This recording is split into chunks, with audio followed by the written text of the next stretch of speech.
आप सभी भाई-बहनों का सर्व कल्याण वृक्ष की प्रश्नोत्तर ज्ञान कक्षा में चर्चा का विषय एक भविष्य को लेकर करने जा रहे हैं।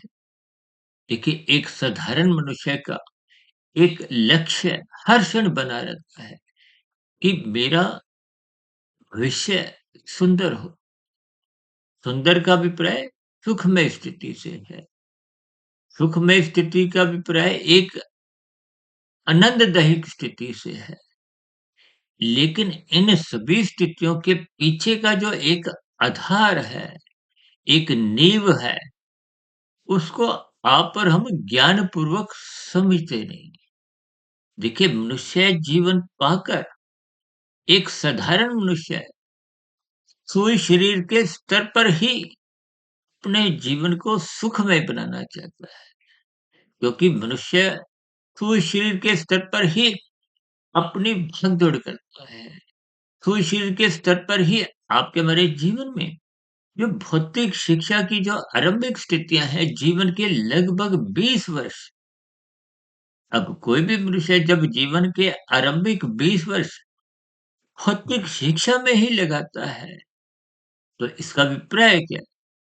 कि देखिए, भौतिक शिक्षा लेकर आपके मेरे मन बुद्धि के स्तर पर क्या होता है कि हम संसार को अधिक से अधिक पा सकें, पकड़ सकें, भोग सकें। यही तो एक साधारण मनुष्य के मन बुद्धि के स्तर की स्थितियाँ होती हैं। अब देखिए ना, बच्चा जब नर्सरी कक्षा में जाता है, प्ले स्कूल में जाता है, उसका तो ऐसा कोई लक्ष्य नहीं होता। एक साधारण लक्ष्य बच्चे में क्या होता है?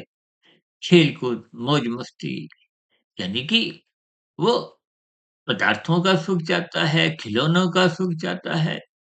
उसको कोई भविष्य शब्द से कुछ एक विशेष समझ नहीं होती, ना तो भौतिक स्तर पर और ना ही कोई आध्यात्मिक स्तर। लेकिन जब स्थितियाँ भौतिक स्तर पर ही समझ नहीं आती, देखिए, आपके हमारे 3 शरीर हैं, स्थूल शरीर, सूक्ष्म शरीर, कारण शरीर। स्थूल शरीर का संबंध ही एक छोटे भविष्य से, एक सुखों से संबंध रखता है। जबकि सूक्ष्म शरीर और कारण शरीर का संबंध एक साधारण मनुष्य को एक क्रमबद्ध तरीके से समझ नहीं आता। इसीलिए उसका बड़े भविष्य को सुंदरमय बनाने के लिए बड़े भविष्य का अभिप्राय देखिए, विशेष स्तर पर मरने के बाद की स्थितियों से संबंधित स्थितियों को जाँचने परखने से मन बुद्धि के स्तर पर स्थितियाँ बनानी है। और शास्त्र इन सभी स्थितियों पर विशेष प्रकाश डालते हैं। लेकिन मनुष्य इन सभी स्थितियों को हल्के में लेता है, मज़ाक में लेता है। 84 लाख प्रकार की योनियाँ जो कि हमारे जीवन में शास्त्रों में समझाई गई हैं। एक साधारण मनुष्य है, उन पर अपना कोई ध्यान एक एकाग्र स्थिति में ले जाता ही नहीं। देखिए, हम तो बार-बार कहते हैं कि अपने छोटे भविष्य को भी सुंदर बनाओ और साथ में बड़ा भविष्य जो मरने के बाद की स्थितियाँ हैं।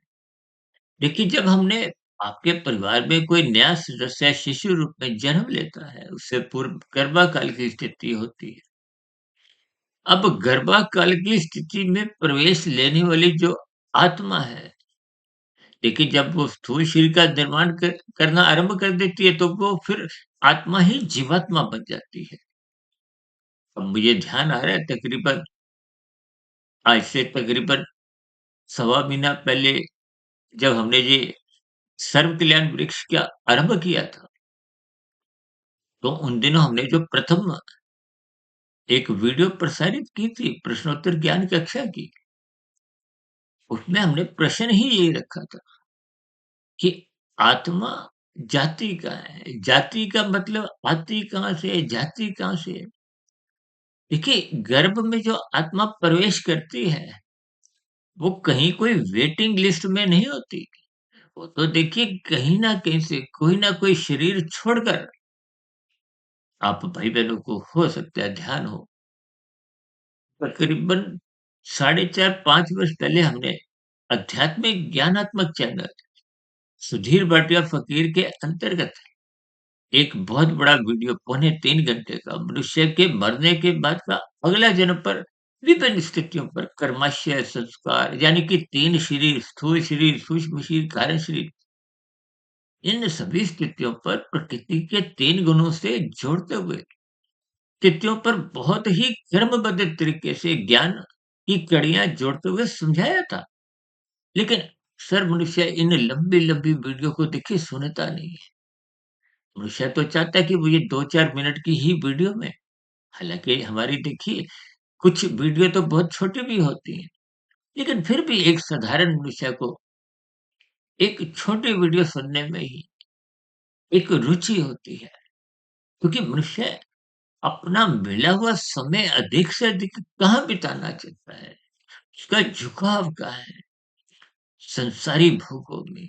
तो उसके मन में कुछ ऐसी स्थितियाँ बार-बार दस्तक देती हैं कि आपके हमारे भोग विषय छूट ना जाएँ।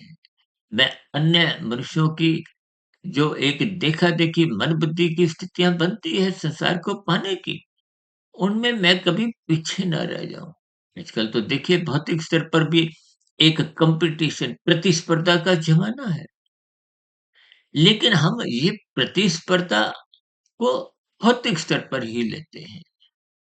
जबकि आध्यात्मिक स्तर पर यदि ये बीज के हमारे मन के भीतर बन जाता है, ढल जाता है कि मुझे भी मायातीत की स्थिति को प्राप्त होना है। कि परमात्मा के यहाँ तो किसी भी प्रकार की कोई प्रतिस्पर्धा की स्थितियाँ नहीं है।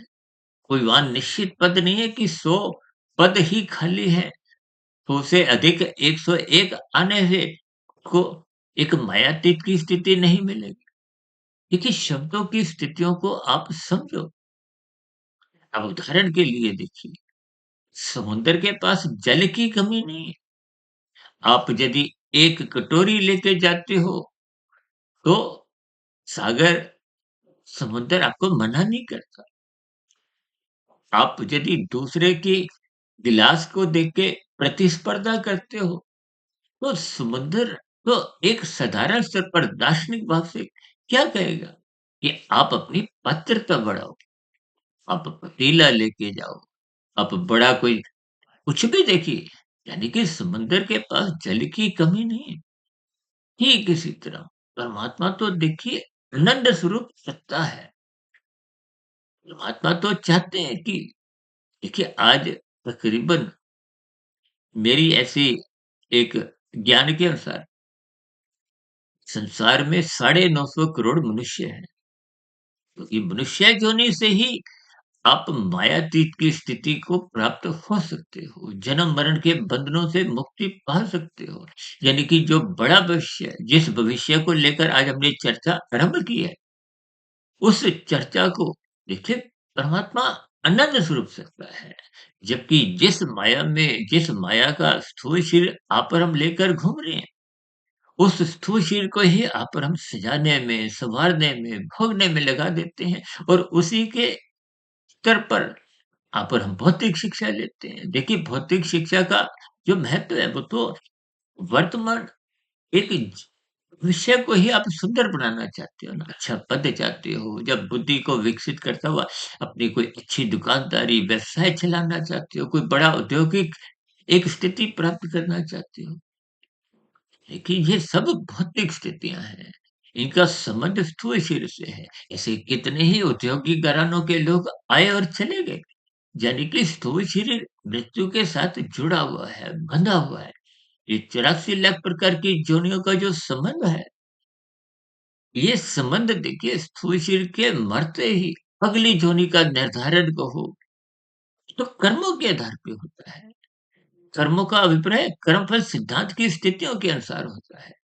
जैसे संसार में आपको मैं नौकरी, पद, कोई भी स्थिति, वो योग्यता के आधार पे मिलती है और यही योग्यता को आप कर्मफल सिद्धांत से जोड़ सकते हो।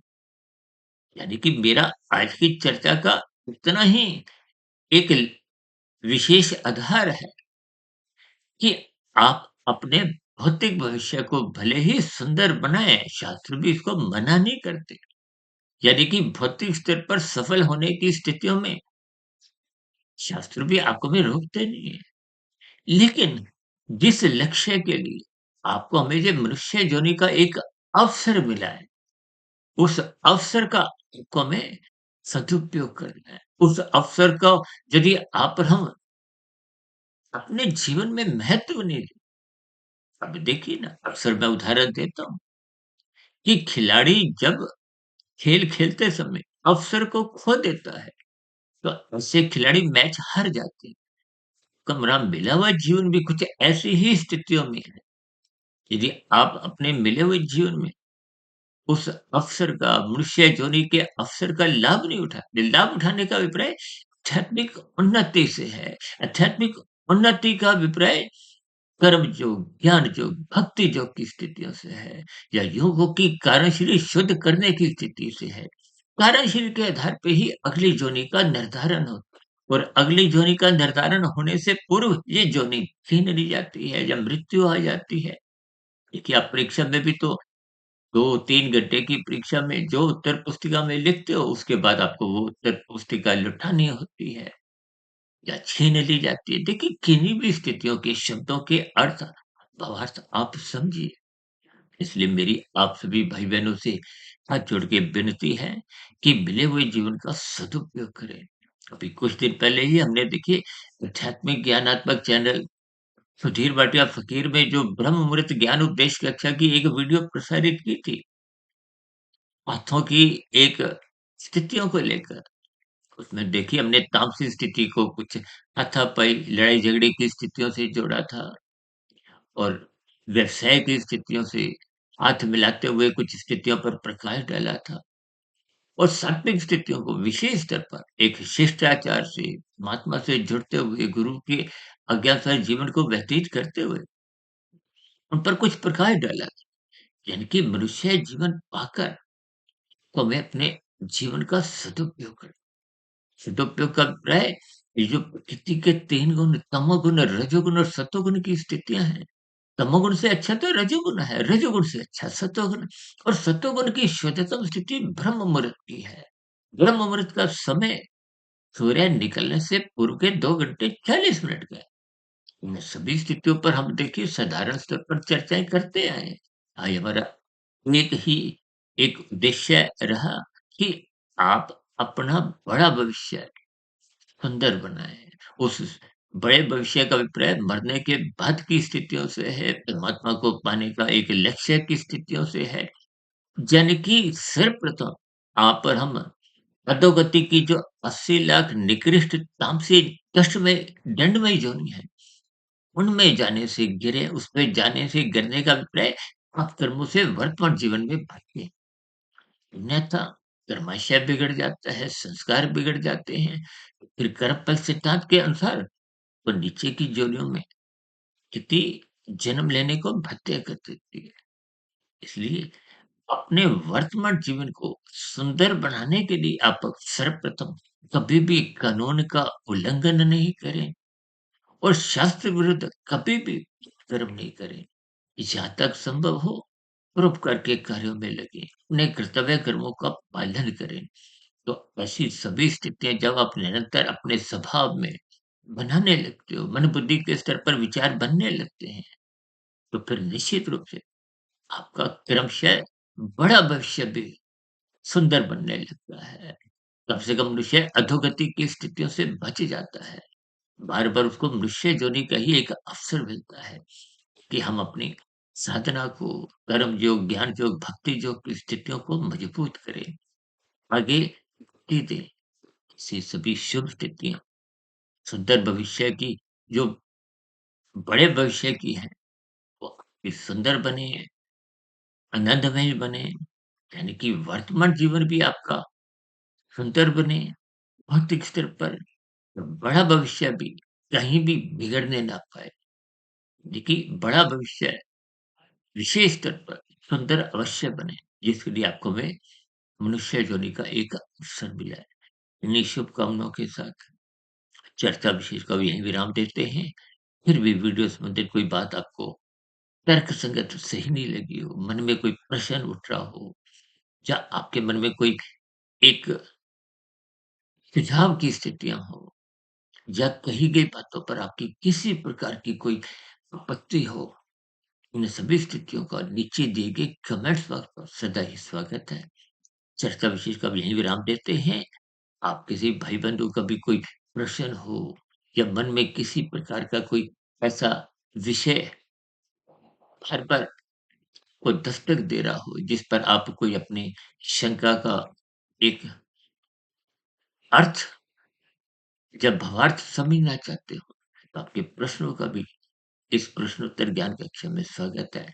चर्चा विशेष को ध्यानपूर्वक सुनने के लिए आप सभी भाई-बहनों का बहुत-बहुत धन्यवाद।